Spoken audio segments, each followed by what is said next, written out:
What's up, everybody? Ryan Murphy here, back with another review, this time of Captain America, the First Avenger. Now, if you didn't watch my last four reviews, the point of this whole series is not just to review movies, but to talk about structure, talk about film structure a little bit, and sort of analyze the movies a little bit more in depth, and get into all that, and talk about how it possibly could have been better. So Captain America: The First Avenger, very good movie. The first three are Marvel's, first four movies, uh, first four origin movies. Were all pretty good. Well, Incredible Hulk wasn't an origin movie, but their first four like initial movies. Most of their initial movies of a series are pretty good. It's when the sequels they started getting lost. At this point, we only had Iron Man 2 for sequels, and at this point, that was the only Marvel movie that really kind of sucked. I know some people didn't like Incredible Hulk, some people didn't even like Thor, and those were flawed movies. And this is definitely probably right next to Iron Man in terms of quality. This was a very well received movie. It was critically acclaimed. People liked it, and I feel like that's for a few reasons. One of those is it has that it's Joe Johnston. It's Joe Johnston, the director, sort of definitely giving it that old timey Indiana Jones Rocketeer feel. A lot of this movie just feels like you're watching The Rocketeer. Uh, so I've mentioned that in my Iron Man review too. So if you can't tell, that's sort of a status quo. If that's a people should look to that movie for a lot of reasons, but has that classic adventure feel, the Alan Silvestri score, and Chris Evans. Chris Evans did a really good job, but we can't ignore the writing. Obviously, without a good script, a film is nothing. Of Christopher Marcus and Stephen McFeely, this was their first Marvel movie, and they've been writing for Marvel Studios ever since. They are, of course, the writers of the Avengers, Infinity War duology. I wonder what that's going to be called. The two films together. We should have a name for that. But Infinity War and Endgame, that's them. And they're terrific writers. They also wrote the Chronicles of Narnia, the three films, which weren't quite as good necessarily. But so yeah, the Captain America: The First Avenger has a structure kind of like Iron Man. Not in the sense of like Iron Man, I said was a very unique structure because the third act was basically just an add-on.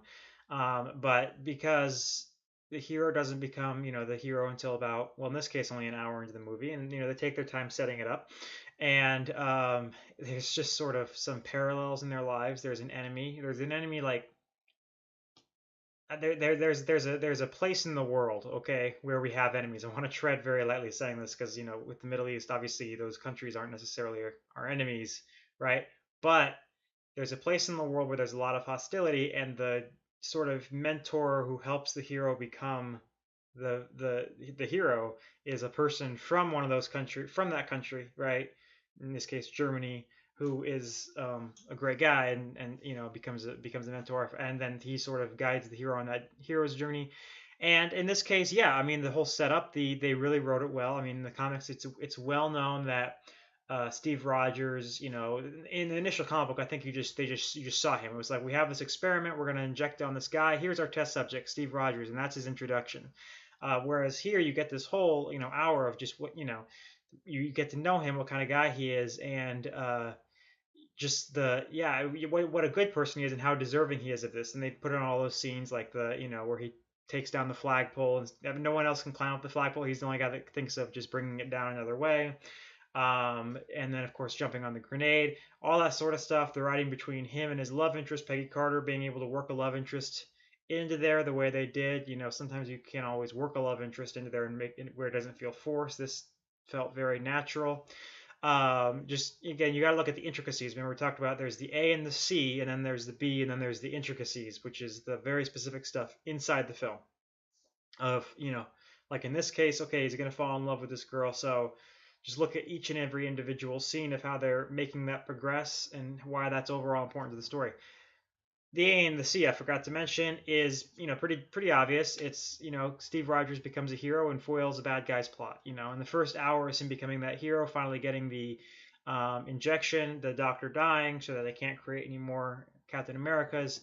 And then there's this really curious part of the movie where Captain America doesn't go off and just become Captain America after that first action scene. It is a big action scene there, so we get that to sort of tide us over. Remember in my Iron Man review, I talked about how we have to have, as an action audience, we have to have certain action beats. We can't just, the audience cannot be expected to watch the film without having an action beat every certain every certain number of pages. So the fact that there was a big action scene there where Steve Rogers ran out in his bare feet and chased the bad guy down and caught him was enough of an action scene to hold us over a little while until it becomes Captain America. But what's interesting is that there's this whole sequence in which he doesn't immediately become the hero Captain America. He actually becomes a sideshow. He becomes a USO presenter for a while, and he's not using his himself to his full advantage until his friend gets kidnapped, and then he goes and he takes the initiative to save him. And it's really interesting that they work that in there because a lot of other writers might not have.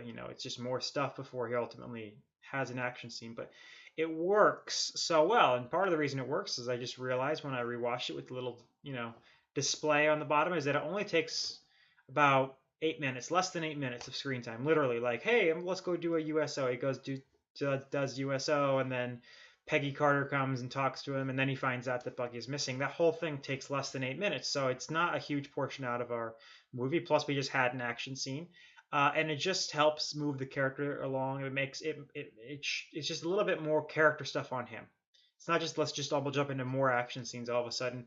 It's when they could have just had a scene where he goes and he has his first mission and he's teamed up with the Howling Commandos and he sees Red Skull for the first time.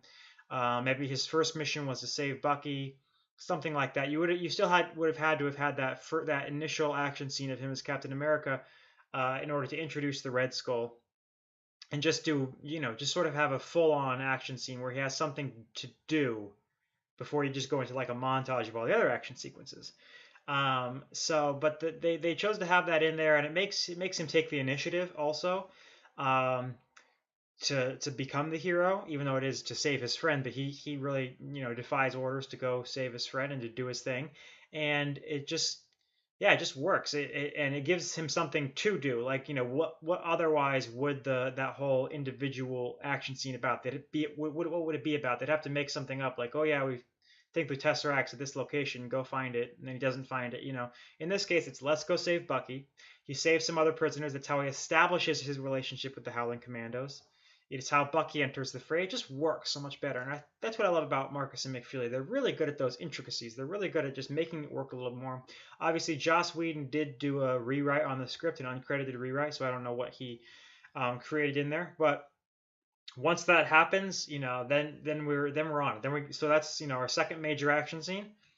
Then we get a montage. Remember, that's the fun and games, right? Once we've finished the first act, and you could argue the first act goes all the way up until Bucky's rescued, if you're going to divide it up in three ways. And then they have sort of the fun and games, right? The premise, which is just this montage of him, saving people, and then you have this last action sequence of the second act. Which is the third action sequence to be fully played out from beginning to end, which is they've got to storm this train and capture Zola so they can find out where Johann Schmidt is, where the Red Skull is. Of course, that's where Bucky dies. We need that dark moment, right? Okay, so now I find it interesting because he's the friend that he spent so much time trying to save in the beginning. Now he's dead. It doesn't feel repetitive because he just died very, very quickly. So it was just like, we still got to have some screen time for Bucky, but then that is all the more tragic because of that. So it works really well. And then we break into the third act, and it's an exciting third act. There's exciting action sequences, great production design by Rick Heinrichs that again make that Rocketeer kind of feel. I really love the movie. I don't really the only real pertinent flaws there's a big one at the end. If you've ever seen the How It Should Have Ended video, that's they just watch the How It Should Have Ended video. They talk about how he really has no reason to put that plane down in the water at all. It just seems so strange, like he's just really trying to sacrifice himself. We really got to freeze him, guys. I thought the ending with Red Skull was a little anticlimactic. They could have had a little bit more of a fight or something there, because it just feels like he grabs the Tesseract, and I guess he's never touched it before, and he gets sucked into space. But whatever. Overall, this is really good. Again, the romance, I didn't really buy that it was their first kiss at the end, because he's been carrying around a picture of her, and it was like, come on, guys. But whatever. They could have suggested that they were in a relationship, because it goes on for years, and so there's one heck of a tease. And then later on, it's like they were totally in love, But that's Captain America. Again, it's a well done film. It's a well structured film. It has a lot of great intricacies, and Chris Evans' performance with the same script. Anyone else but Chris Evans, I think he brings a lot to the role. He makes you really get into the character. But if I say charm, when I say charm, a lot of people think like like there's like big charisma like Robert Downey Jr. brings and Chris Hemsworth brings to a certain extent. There's a lot of humor in those roles, and Captain America is not a very humorous character, but he does bring his own, you can call it charm or just his own attraction. He invites you in. He's one of the more less humorous but still interesting characters, much like Mark Ruffalo as Dr. Banner. That was Joss Whedon said he's someone who just invites you in. You want to be there with him because of him. So, I know at least one guy I think who doesn't like the movie because Chris Evans, or either the character or Chris Evans, or it's all bland. He's obviously kind of like the Superman compared to Batman. He has fewer flaws. It's not about his flaws necessarily.